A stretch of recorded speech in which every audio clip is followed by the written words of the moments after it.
Ayan, hello guys. Mayroong pumasok sa aking bahay. Bisita, napakaganda. Pusa.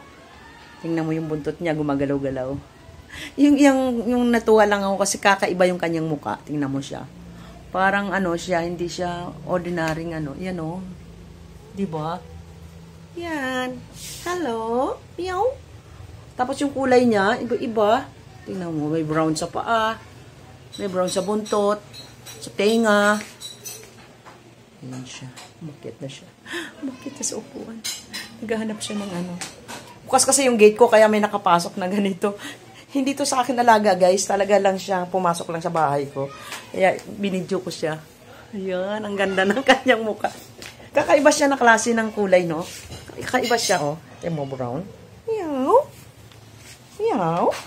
Patingin. Meow. Ayan siya. Ayan. Tingnan mo siya. Iba.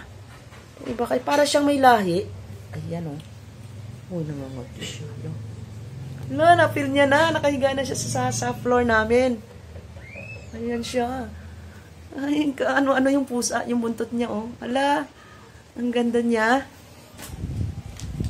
Katuwa. Ayan, oh. Ayan, ang ganda ng ano niya. Yung kulay niya talagang naibahan ako. Kaya sinaraduan ko ng pintuan. Pero mamaya palabasin ko.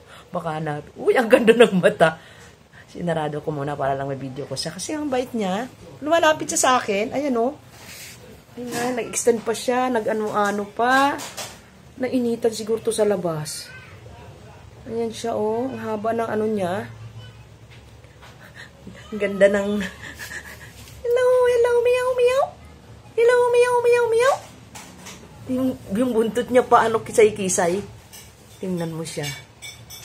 Masarapan siya sa floor kasi malamig yung floor, so siguro na ano siya sa labas. Pumunta siya sa akin, nakaupo na ako dito sa upuan. Biglang lumapit sa akin. Na ano siguro, sabi mo, welcome, sabi ko, sa aming bahay. Ayan. Kasi may mga bata sa labas, so pinuksan nila yung gate.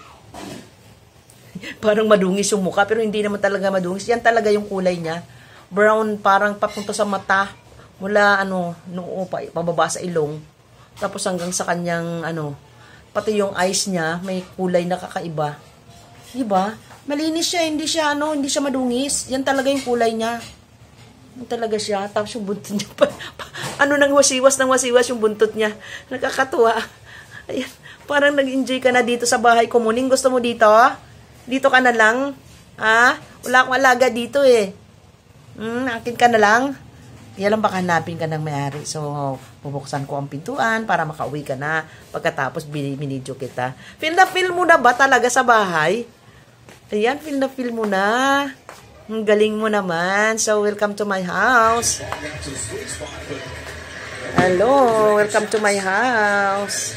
Bubuksan ko ng pintuan para para makalabas ka na, ha. Thank you for watching, guys. Follow for more. Tinitingala niya lahat.